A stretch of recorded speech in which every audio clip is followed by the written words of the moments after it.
bagaimana situasi dan kondisi manusia dan alam sekitarnya pada saat di alam kubur setelah ditanya-tanya oleh malaikat. Nanti saya jawab kalau saya sudah masuk alam kubur. Apakah mereka duduk atau beraktivitas? Di dalam kubur itu bagi orang-orang yang mukmin mereka beramal. Banyak riwayat-riwayat yang menyebutkan bahwasanya mereka beramal. Di antaranya Nabi Musa alaihissalam dalam cerita Isra dan Mi'raj, sebagaimana diceritakan Nabi Muhammad SAW, beliau sedang sholat di dalam kuburnya. Kemudian diceritakan bahwasanya ada seorang anak yang meninggal sebelum baligh, padahal dia cerdas. Gurunya merasa sayang, aku berharap anak ini nanti jadi orang alim karena dia cerdas, kok meninggal belum baligh. Dia bermimpi melihat anak itu di kuburnya sedang belajar ilmu fikih langsung dari 4 imam madhab. Itu juga ada diceritakan di dalam kitab. Kemudian banyak lagi cerita-cerita yang lain. Kesimpulannya bahwasanya yang beraktivitas ada, yang disiksa ada di alam kubur, dan lain sebagainya. Yang beraktivitas tentunya yang soleh-soleh, yang husnul khotimah atau yang diampuni oleh Allah Subhanahu wa ta'ala, dan akan diluaskan bagi mereka kubur tersebut.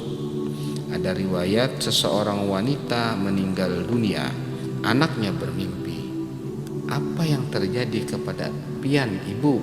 Alhamdulillah, Allah memberikan aku anugerah. Aku sadar waktu aku meninggal dunia. Aku tahu siapa yang memandikanku. Aku melihat orang-orang yang mengantar ke kuburku. Aku tahu siapa saja yang mengkuburkanku. Dan pada waktu aku berada di kubur tersebut, aku tidak bisa bergerak. Hingga beberapa lama aku di dalam kubur, aku menunggu mungkar dan nakir tidak datang-datang. Lalu aku gerakkan tangan kananku, bisa. Aku gerakkan tangan kiriku, bisa. Aku gerakkan badanku, bisa. Lalu aku duduk, kemudian aku gerakkan kakiku, ternyata bisa. Tiba-tiba tembok atau tanah sebelah kiriku itu jatuh dan aku melihat padang yang luas. Kemudian tanah di sebelah kananku jatuh, aku melihat padang yang hijau dan luas dan indah. Kemudian begitulah seterusnya, di depanku jatuh, di belakangku jatuh. Lalu aku berdiri dan bisa. Lalu aku berjalan di taman yang indah, yang luas. Aku bertemu dengan wanita-wanita. Aku cantik-cantik sekali. Aku mengucapkan salam, kemudian mereka menjawab. Aku bertanya, di mana aku ini? Akhirnya wanita-wanita itu mengatakan, pian ini berada di Raudhah min Riyadil Jannah, yaitu salah satu taman daripada taman-taman surga di barzakh. Kenapa pian bertanya seperti itu? Kok tidak ada yang datang kepadaku malaikat mungkar nakir? Kemudian para wanita-wanita itu bertanya, apa amalan pian yang pian laksanakan setiap hari?